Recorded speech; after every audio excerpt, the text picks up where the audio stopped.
Earlier this year, regular show fans got to reunite with some old friends, and thankfully, we haven't seen the last of them. Here to tell us about the lost tapes, Mordecai and Rigby themselves, JG and Bill, welcome.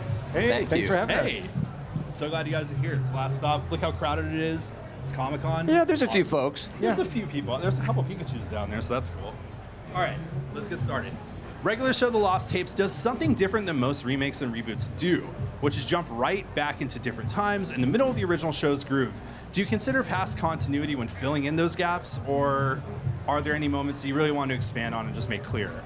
Oh yeah, we really, when we brought the show back, we didn't want to ruin anything of what we established in the previous run, and all we wanted to set up with the Lost Tapes was that we could re-explore like any era of the series, almost like dipping into a library and just being like, this happened out of season 1, this happened out of season 2. And you know, Bill and I and Sam and everybody has to like make sure that like the characters are acting the way that they would in those particular eras. So that's sometimes kind of tricky, but other than that, yeah. Is there like a giant chart somewhere where you just have to go back to go, okay, let's go to the board? Oh yeah, in the writer's room, you know, Matt Price, Sean Zellis, Toby, Jones, like everybody is keeping track of the continuity and the canon, making sure that we're not like doing something that can't exist. Like we have a huge list of characters that have died where we're like, we can't use them anymore. But now that we're in the afterlife, that docket has been like reopened and we're like, they can be in the afterlife. There you go. Did you ever consider returning to the series like in another way, just a direct sequel, game, something like that? Not really, because when we found out, like the studio asked me, they're like, would you be interested in doing more regular show? And I called Sean and we talked a lot about it. And the end of the original run, you know, Pops dies, he sacrifices himself to save everybody. And we wrapped it all up in such a way that we didn't want to ruin that. Yeah. And so the Lost Tapes felt like the best way to go back into it and not to change the character designs or the voices. We really wanted to bring back this like nostalgic feel of like if you were watching an old tape of the show, hopefully like these new ones feel like they may have been a part of the original run, you just missed them, you know? Yeah, I appreciate that and I wish more things did that instead of just here's a new sequel and we're gonna retcon a bunch of stuff. Like it's really cool. Like no one ever does that. We were fortunate enough that like we're all still around, so that we can totally do it. And like we brought back a lot of the original crew, so like everybody like drawing it, writing it, voice acting it, like helped to keep that vibe. So what was it like returning as Rigby? Is this something you always wanted to happen or what? Well, he's a wonderful character. I mean, he starts out all ego and id, you know, in the original series, and then he weirdly becomes sort of like starts to mature, and he gets with Eileen, and she makes a big difference. And so I love that original arc.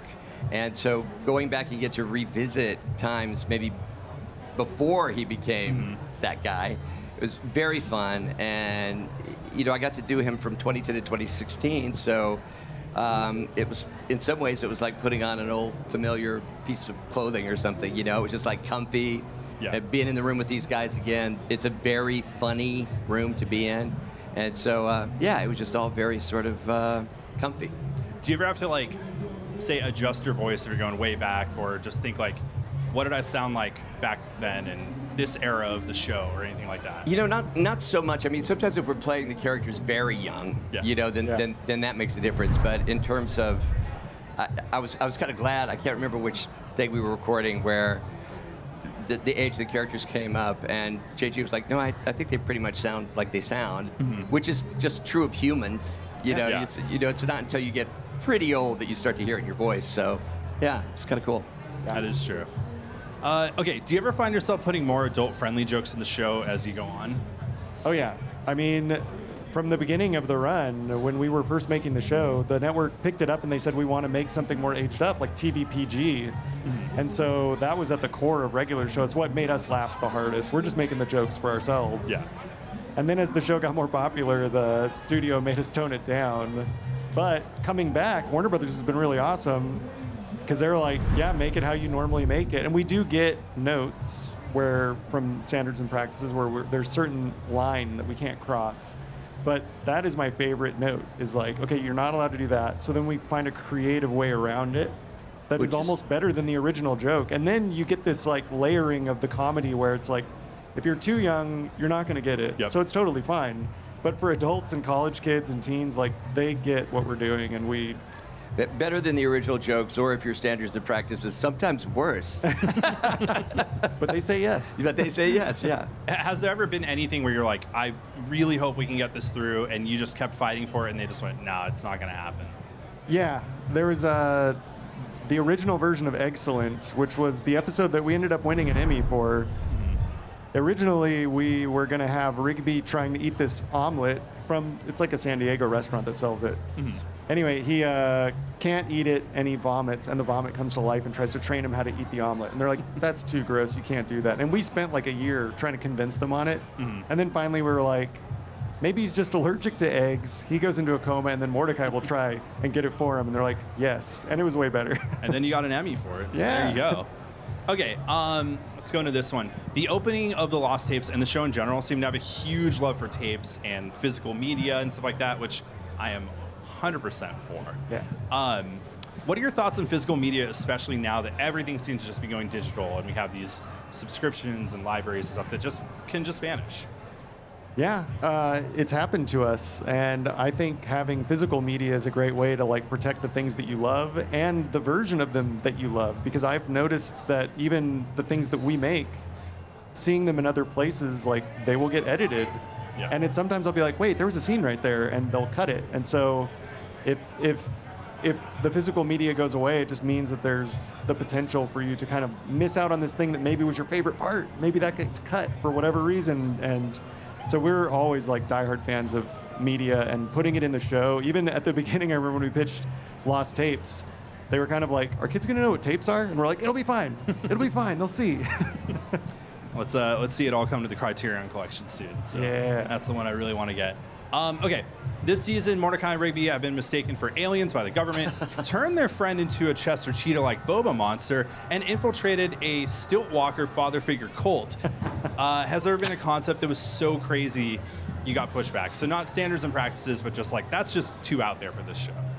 I don't think they've ever said no to us for being too out there. As long as we can ground it in a relatable beginning, like how we always do. We start from a mundane place where it's like everybody can understand wanting to go and get a hot dog for lunch or whatever. Yeah. But then it's going to go off the rails in an insane way, and that is like the core of what makes regular show what it is. So far, they've been really supportive of letting us shoot our shots. So for both of you, who is your favorite minor character?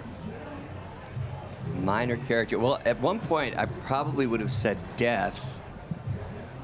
But I also really love Thomas from, I don't know if, is Thomas a minor character? Would you call Thomas? Yeah. I mean, he gets a lot of screen time, but he is kind of more of a side character. Yeah. Yeah.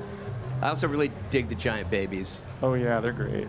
I think one of mine is High Five Ghost, which we actually have a High Five Ghost-centric episode that's going to be coming up eventually that I'm really proud of. It's a really cool episode.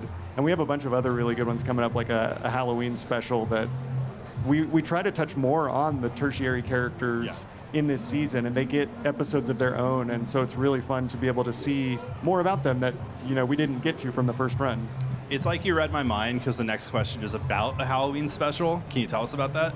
Yes. So those are some of our favorite episodes to do. We love those episodes, and this one, it's not going to disappoint. It's the same vibe as the other ones, but just like really intense, where we get to get away with a lot of stuff that we don't normally get away with.